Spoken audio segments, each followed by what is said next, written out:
All right, recording is rolling. It is Friday, January 12th. We're going to do textbook puzzles. So you guys got these puzzles, chapter 14, vibrations and waves. Now the backside, chapter 15, sound. We'll do as many of these as we can today. I was able to get through most of them earlier today. And then we're going to this 3-day weekend. So you guys have a good Martin Luther King Day weekend when we get there. All right, so before I start checking through the solutions on those puzzles, remind you guys where we are in this class is we're doing oscillation. There's two main categories of oscillation questions in physics, pendulums and springs. So pendulum, you guys did this lab. You guys came up with time period of a pendulum is 2 pi times square root L over G. You guys heard that one, right? Now the block on the spring, your spring block put it together, oscillates, wow, wow, wow, wow. Right? That's a really similar looking time period formula. Time period is 2 pi squared m over k. M is mass block, k is the spring constant spring. We haven't done this lab yet. I want to do this lab next week though. Okay. And if you're keeping track, there's 3 formulas that you guys have for springs at this point in the class. The most recent one is this one, which we're, well, saving the lab for next week. Here, guys, everyone here? Okay. From last semester, remember Hooke's law, F equals kx? So the force stretching a spring is spring constant times how much you stretch it, right, or going to be compression. Right? And then a related formula is the area under that curve. That's energy stored in the spring, potential energy, spring potential energy, 1/2 kx squared. That's also the work done to stretch the spring in the first place. Here's some conservation of energy setups here. Actually, here this is a page of notes made originally for my AP class to help them through their AP classroom, but that's a good reference for you guys too. All right, so with that, let's look at these questions. So this is chapter 14, number 69. A spring stretches by 0.12 meters when some apples weighing 3.2 newtons are suspended from it. What is the spring constant of the spring? So whenever you see this type of set, like if I just saw that picture, I'm imagining there's 1 of 2 questions they could ask. They could ask something about like oscillation or maximal stretch due to oscillation, right? Or they could ask how much is a stretch if it goes to an equilibrium position, and those are different approaches. So like time period of oscillation is the time period formula. The maximal stretch can be conservation of energy, but just how much does it stretch to equilibrium? That's a equilibrium and force question. So it's going to look like this. Here's the apples. Right, here's the spring. Okay. And there's 2 forces. Right? You guys are writing this down? We're going over all the answers, well, as many answers I can do today. So we got the weight of the apples pulling down. We got the spring force pulling up, and that's kx, right? So this is spring force equals kx. This is weight equals mg, right? And those 2 have to balance out. Right? Actually, I think what I want to do with you guys is just show you guys how to set these up. Take you guys most of the way through these. So I can say the sum of the forces is 0 newtons for equilibrium, right? And that's the framework I'm using to solve this. Right? So kx pulling up minus mg pulling down has to 0 out. Now they told you the weight of the apple in newtons, so that is this whole block right here. So they gave that to you, and then you can solve for k, which is how stiff is the spring. Wait, is that what they asked for? Yeah, that's what they asked for. How stiff is the spring? Right. So add that over, divide by x. Could that be the weight of the apples divided by the spring constant? No, sorry, divided by the stretch amount. Oops. There we go. I'll do it for you. Okay. All right, you guys do that? Number 71. How much potential energy is stored in a spring with spring constant so many newtons per meter, but stretched by so many centimeters? Ooh, okay. So if they ask how much force does it take to stretch it, I would do F equals kx. But that's not what they asked. They asked how much potential energy is stored stretching it. A different question would have the same answer is how much work does it take to stretch the spring in the first place? Okay. So either way you ask it, the setup's going to be, so it's number 71. Spring potential energy, you guys remember this from last semester, is 1/2 kx squared. Right? That works out to be the area under the curve for Hooke's law, I think it was kx, right? Plug and stuff. One thing you want to check, right here, I'll help you guys have it. right, is make sure that everything's in base SI units, like the 27 Newton per meter, that's base SI units. Okay. Guys, what about 16 centimeters? Do you want to plug in the number 16 here in your calculator? No. What number actually goes in your calculator? 0.16, that's what I'm for. Because that's in terms of meters, which is base SI units, which means, okay, and don't forget to square that also, right? So this whole thing comes out to some number of joules, right? Some number of joules. Okay. Right, you guys get there?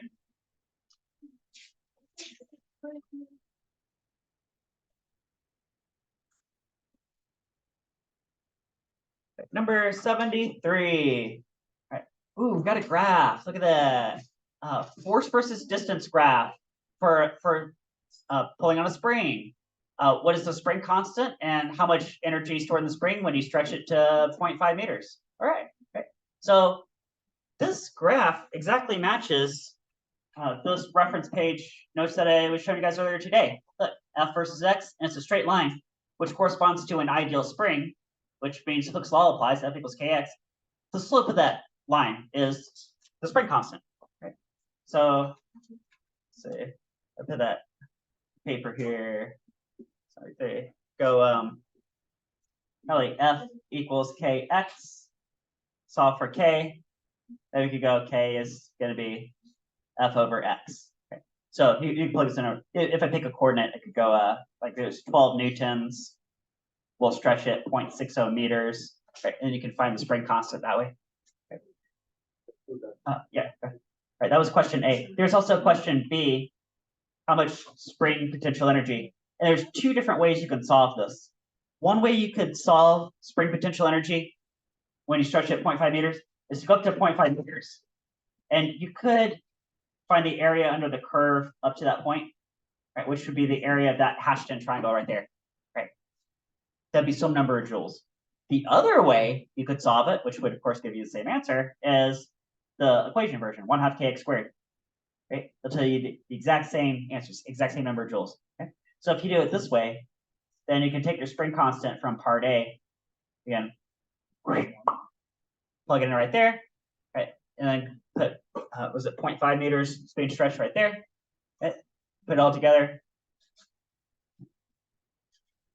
0.50 meters, right? Of course, don't forget to square the amount that has been stretched. Right? All right, guys, good there? Number 74. How long does a pendulum have to be to have a time period of 2.3 seconds on the moon? Ooh, which has really weak gravity, maybe 1.6 meter per second squared. Right? So we're looking for 2.3 seconds time period, swing back and forth, but on the moon. Right? Well, I think you can just use your formula from your last lab. Zoom out here. Yep. So time period of a pendulum is 2 pi times square root L over G. That's a good place to start. Thank you. Okay. So they told you the target time period and also the gravity field. So we're trying to solve for L. Okay. Now you could solve in terms of intervals. That's a good skill to have. Or if you want to, you can plug in numbers first. I don't do that very often, so maybe I'll do it here. I'll go ahead and plug the numbers in. So 2.3 seconds time period we're looking for. I got 2 pi times square root. I'm trying to figure out how long. And we got a gravity field of 1.6 meter per second squared. Like that. Okay. Okay. Now we just got to do some algebra to unbury this L, right? Or solving for L. Okay. Divide both sides by 2 pi, 2.3 seconds. Divide by 2 pi. Right. That's the square root.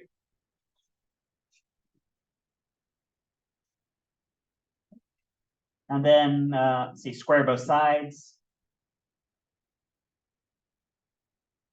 You could, of course, chunk this down into like numbers and put these in calculators to go along if you like. So squared equals L over G. Right. And then finally cross multiply the gravity field. Right, now we'll get you the length. So length equals, but expanded in terms of the component parts, like the inputs, should look like this. Right. Right, you guys be able to do that? Oh, there it is.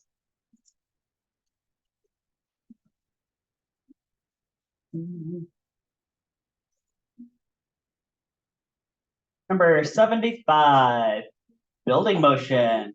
Ooh, Sears Tower in Chicago. There it is. Sways back and forth with a frequency of 0.12 hertz. What is the period of vibration? Okay. Do you guys remember yesterday, Tacoma Narrows Bridge was like swaying back and forth? Yeah. And let's run the numbers on that one. I remember it was about 5 seconds to cycle through completely, right? 5 seconds to go back and forth. And that was a frequency of how many hertz? 0.2. Right? Because remember, time period and frequency are reciprocals. Right? So this is kind of the same question, but backwards, right? 0.12 hertz. If you take the reciprocal of that, I think it's really close to 8 seconds, I think. 8 seconds. Maybe not exactly 8 seconds, but pretty close to 8 seconds. 75. Right? So it'd probably take like 4 seconds swinging to the right and another 4 seconds swinging back to the left is what that would be. So I got a time period is 1 over frequency. 1 over frequency, or frequency is 1 over the time period. I go back and forth, toggle back and forth between those two ideas. Okay. Number 77, water waves in a shallow dish are 6 centimeters long. At one point, the water bobs up and down 4.8 oscillations per second. Okay, guys, you can call that 4.8 what? Is that 4.8 hertz? Is that? Yeah, 4.8 hertz, right? 4.8 hertz, right? Is that really close to 5 hertz about? Is that about 5 hertz, right? So I just want to kind of model this. That'd be kind of like, I bet that'd be pretty close to that right there, right? About 5 hertz. Right. So what's the speed of the waves, and then what's the time period? Oh, actually, question B is easier to answer because we kind of just did that, right? Isn't time period just the reciprocal of frequency? So can you just, for part B, can you just do 1 over 4.8 hertz? Right. Let's do that. So number 77 part B, 77 part B is time period is, well, you just play off this right here, right? 1 over 4.8 hertz. Right. Something like that. What so they'll come up to some number of seconds. Maybe I bet it's pretty close to 0.2 seconds. Maybe not exactly 0.2 seconds, but I bet it's pretty close. And now part A, I want to get a picture for part A. So you guys remember yesterday, Paul Hewitt was in part of it explaining the Doppler effect. He's talking about like a bug in water, like jumping up and down, and it's like sending out these ripple waves. Some of that, right? So let's say we get down to water level, and it looks like this, like bloop, bloop, or it got close to 5 hertz, right? But it's like bloop, bloop, bloop, bloop, bloop, bloop, bloop, bloop, bloop, bloop, bloop, bloop, bloop, bloop. If you would just watch like these wave crests cross a certain point, bloop, bloop, bloop, bloop, bloop, bloop, bloop, bloop, bloop, bloop, they're pretty close to that frequency. Right? But they're saying there's 6 centimeters wavelength. So you could measure that crest to crest is one way to measure. I'll call that lambda for wavelength. Right? They're calling that 6 centimeters, 6.0 centimeters. Right? So we got the wavelength, we got the frequency, because the frequency was 4.8 hertz. Right? Well, there's a wave formula that says the speed of the wave, how fast the entire wave is propagating left to right, call that speed, is equal to wavelength times frequency. So all you have to do is take this many centimeters long. It's this many, well, hertz is like 1 over seconds. So maybe I'll just call it 1 over seconds. Okay. And oh, look what you got. So many centimeters per second. So many centimeters per second. There's the speed of the waves. All right, you guys get number 77? So there. Boom. Okay, now this next one's a little more involved conceptually, but I think kind of fun. And someone talked about yesterday, 83 earthquakes. You guys remember yesterday talking about seismology? You guys remember like P waves and S waves? You guys saw the video footage of the velocity of transverse waves produced by an earthquake is so many kilometers per second, and longitudinal waves is so many kilometers per second. I did go check these terms. I'm pretty sure they have these backwards because I was telling you guys yesterday the longitudinal travel faster than transverse. Okay, so I think they have these numbers swapped, but that aside, this problem would be okay. So we can still sort of solve it. Okay? A seismograph records the arrival of transverse wave so many seconds after, or sorry, it says before the arrival of longitudinal waves. It should say after, but you guys get the idea, right? Okay. How far away is the earthquake? Okay. So draw something similar to what you guys saw yesterday. I told you guys in principle how to do this yesterday, but we didn't actually do the math. So now we get to do the math. Okay. So suppose there's a zoom out a little more here. Number 83, an earthquake epicenter, bam, like over here. I'll call this epicenter. Okay, and then you got waves traveling all different directions. I guess 2 different sets of waves. And then let's say way over here, you got a seismograph station. So here's like a scroll of paper. Here's the pen. If you look at your notes from yesterday, you'll see this. Right? The pen is on a spring, right? The whole thing. Okay, and it's just drawing a flat, boring line all day, every day until an earthquake hits, and then right? It starts shaking around, and then it shakes even more by the time the S wave sets. Okay. Let's say the distance from that epicenter to that seismograph station we'll call x per distance. I know x equals vt, right? Distance equals v times time. But it's 2 different waves with 2 different speeds, and they're arriving at 2 different times. But they do arrive at the same location, so it's the same displacement. I'm going to solve this with a system of equations. So the distance the waves travel, well, one set of waves is traveling at 8.9 kilometers per second for some amount of time. Right, so there's one equation. The other set of waves travels the same displacement, so it's the same x.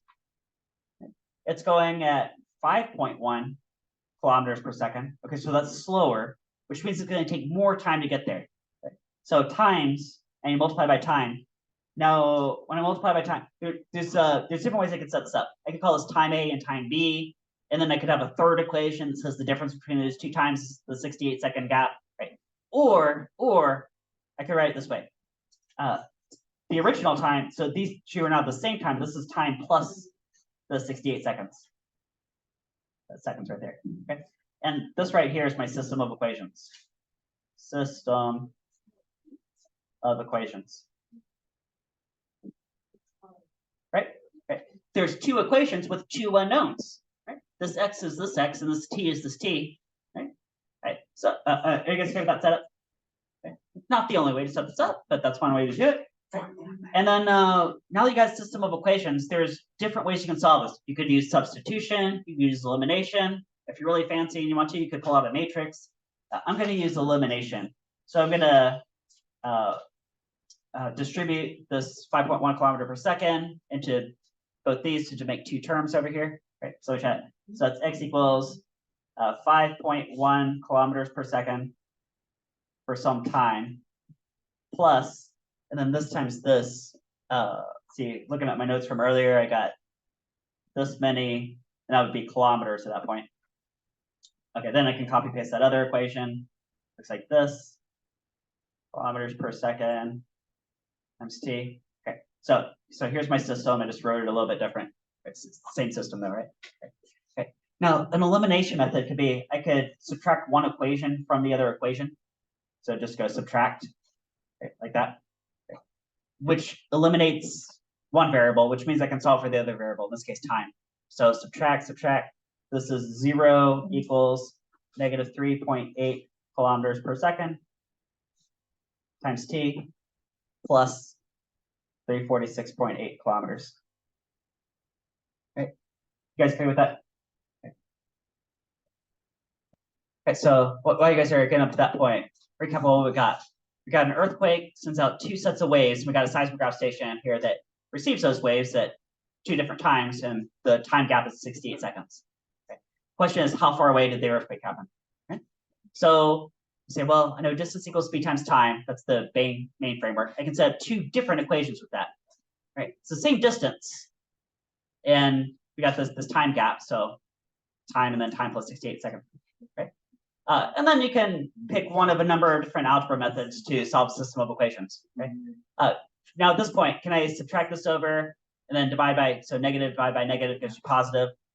Here, I'm getting the time is equal to 91.3 seconds. Now that's the time for the first wave to hit the seismograph station. Okay? The second wave, of course, is 68 seconds after that. Okay, so maybe like 90 seconds and was that 160 seconds, something like that. Okay. Okay. That's not actually the question. The question was how far away. Okay. So then take this time right here, and plug it back into either one of these equations, and you'll get the same answer for how far away is it. Right? Here, I forgot about it. So let me check. It's 8.9 times 1.3. Right. Yeah, 812 kilometers from the first equation. Second equation better tell you the same thing. Let's see if it's the same thing. Yeah, 812 kilometers. Right. 812 kilometers, that's really close to 500 miles. I want to say it's like from here to Virginia about, so somewhere thereabouts. Right. So if there was like an earthquake up in Virginia, yeah, seismograph station down here in Florida, it align pretty close to this problem. All right. All right, guys, good? Oh, yeah. So the answer you got was x equals. Okay, so take so take this 91 seconds, plug it here, and I got 812 kilometers. Okay. Or you could plug in the second equation, but you get the same thing. All right. Ooh, this next one, constructive destructive interference, number 87. So I know from teaching this class so many years, students really struggle with this question. So, right, we got these wave pulses headed toward each other. Right. Yesterday, I showed you guys some demos. You guys remember constructive destructive interference? You guys saw some wave pulses, right? Actually, you guys saw one that looked really similar to number 1, number 3 for what we're about to do, right?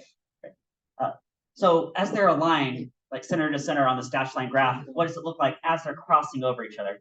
So let's go through every one of those. Is that so? Number 87.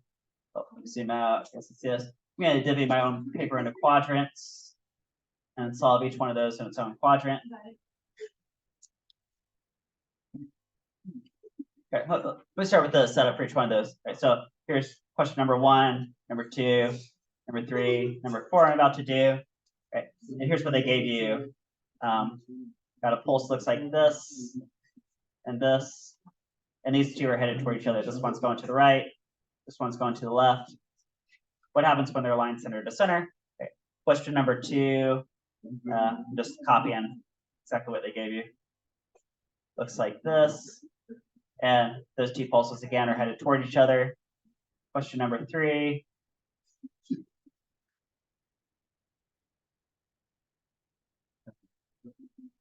And then question number 4.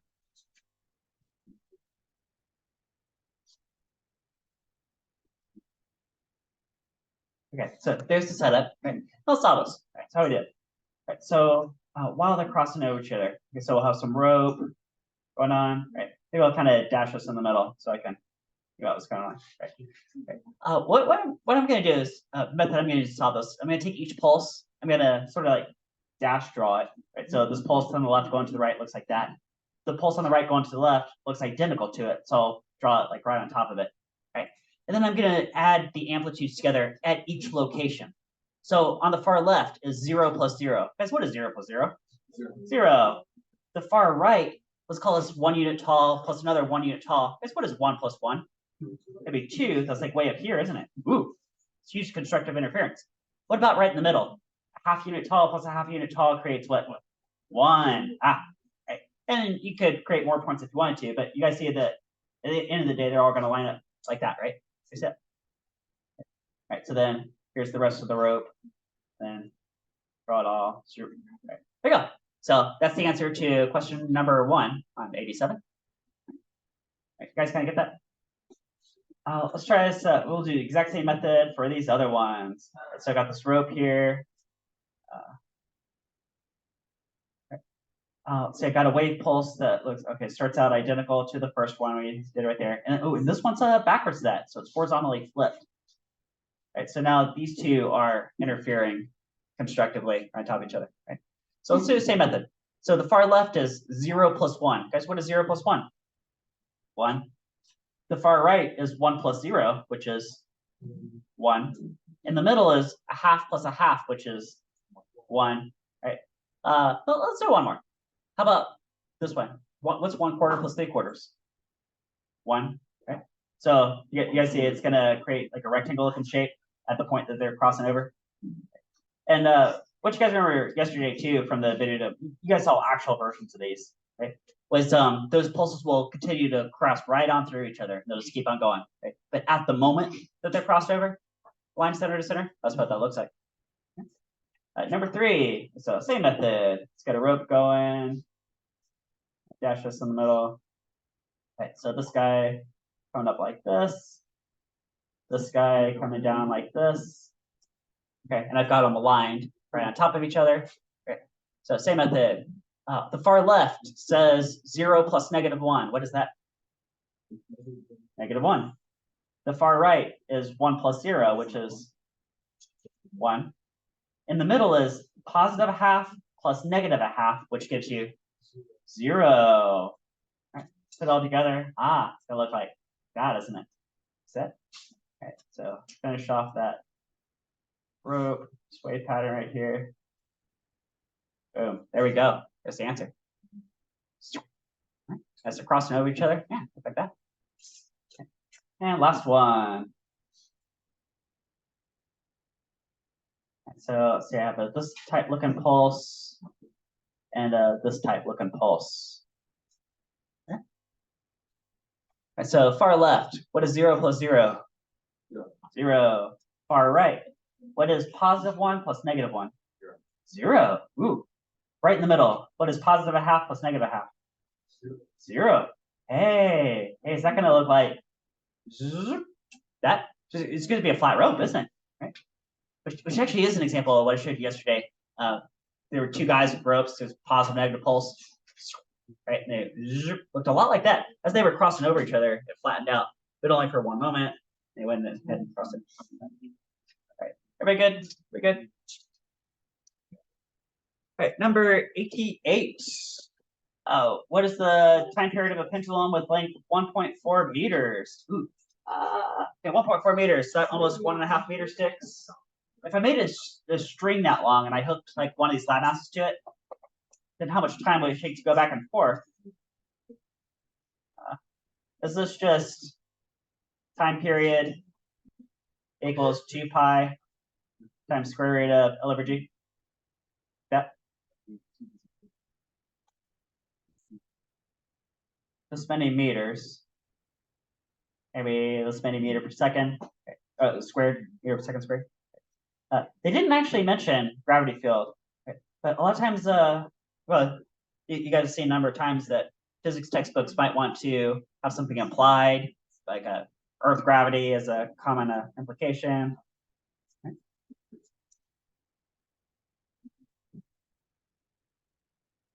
All right, everybody good so far? We're right. Right, so we're going to the next chapter, right? Chapter 15, sound. When we eventually do Kahoot, guys, definitely bring in your laptops on Tuesday. I think I want to do some Kahoot questions with you guys then. And the Kahoot questions kind of align with this textbook, even though they come from a different textbook. But there's a set for vibrations and waves, and there's a set for sound. So, yeah. Number 52. You hear a sound of firing of a distant cannon 5 seconds after seeing the flash. How far away are you from the cannon? Ooh. So, you guys ever see a lightning strike and then you wait a few seconds and you hear the thunder? Right. This is the exact same principle. Right. You can figure out how far away the lightning strike is. Place lightning with the cannon. We have this question, but the math is the same. It's got something to do with distance equals speed times time. Right. Now, if you want to get real technical about it, there's 2 different kind of waves going on that travel at different speeds, kind of like the earthquake, sort of. Right. I know the speed of light is like 3 times 10 to the 8 meters per second. That's 300 million meters per second. The speed of sound depends on the medium, but let's call it through the air on Earth, 1 atmosphere, room temperature. Let's call it about 340 meters per second. Now, your book didn't actually spell that out, but it's like Earth gravity is one of those things you have to kind of figure out. Maybe it's somewhere in the chapter. Okay. Now, do you guys see 3 times 10 to the 2, 3 times 10 to the 8? Do you guys see that the speed of light is 1,000,000 times faster than the speed of sound? Right. In fact, it's so crazy different that I could pick a slightly different, maybe more accurate number for a speed of sound, like 343 meters per second. And it turns out that, well, turns into kind of a rounding error. Like the speed of light is so fast, we can basically treat it as instantaneous. Like the light you see from the moon is somewhere between 1 and 1.5 seconds it's been traveling to get to the Earth. So anything that's on the Earth, like if you made a phone call to Africa, they're like nearly instantaneous. It'd be hard to tell that it wasn't, right? So we're gonna treat light as being basically instantaneous, right? And the fact that it's any different from that, yeah, it's just kind of a rounding error. Okay.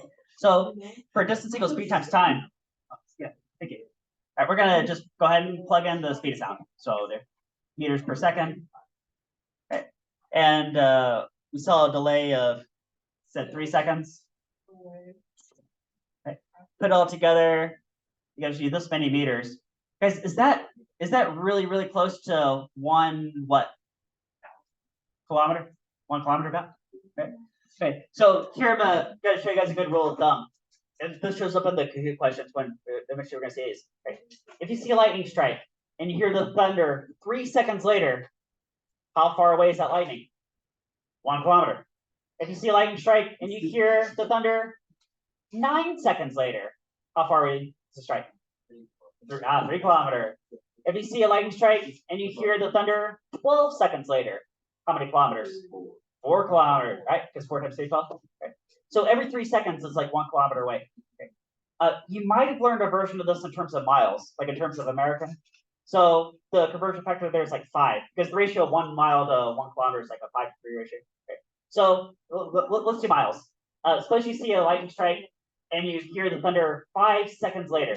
How many miles is that? Be 1 mile, right? Suppose you see a lightning strike and you hear the thunder 10 seconds later. How many miles is that? Maybe 2, right? That's not it. Right. 53. Oh, you know what? We're getting short on time, so let me just throw up my notes from before. 53. There's 2 more problems I want to do. You're across a canyon. You hear an echo so many seconds later. How wide is the canyon? So the sound has to go across the canyon and back. So it's a 2-way distance. You go speed times time, the speed of sound. There's number 53. You guys see there? All right, and last one, number 68. A fire truck is traveling some speed, and a car is moving in the same direction.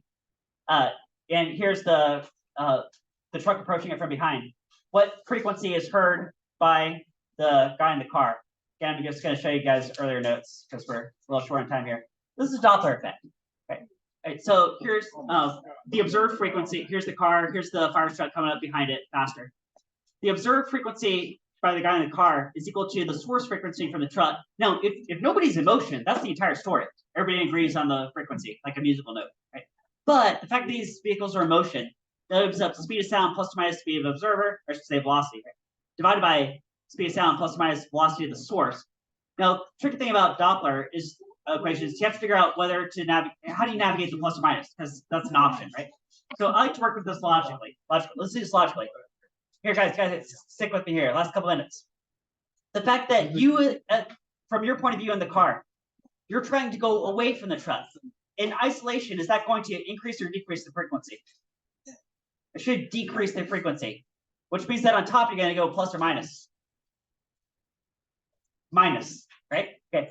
Now let's do the truck. The fact that the truck is approaching you means that in isolation, should that increase or decrease the observed frequency? Increase. And how do you get the, because that's the denominator. How do you get there? How do you increase the overall fraction by playing with the denominator? Do you make the denominator big or small? Small, and you get there by doing what? Adding or subtracting? Subtracting, right? Another thing you might notice, some textbooks emphasize this point. The fact that both vehicles are headed in the same direction means that you do the same procedure with the sign, like minus on top, but also minus on bottom, right? So think about that too, right? I like the more logical thing that you for. Right. All right, there you go. And then plug in the numbers. They told you the actual frequency from the truck's point of view, like beep, beep, and then got some numbers, speed of sound, velocity of the car, velocity of the truck. All right, now I'll do that one first. All right, so we just got a few questions left. I'll have to see that for next week. All right, it takes us to the end of class. You guys have a great Martin Luther King Day 3-day weekend.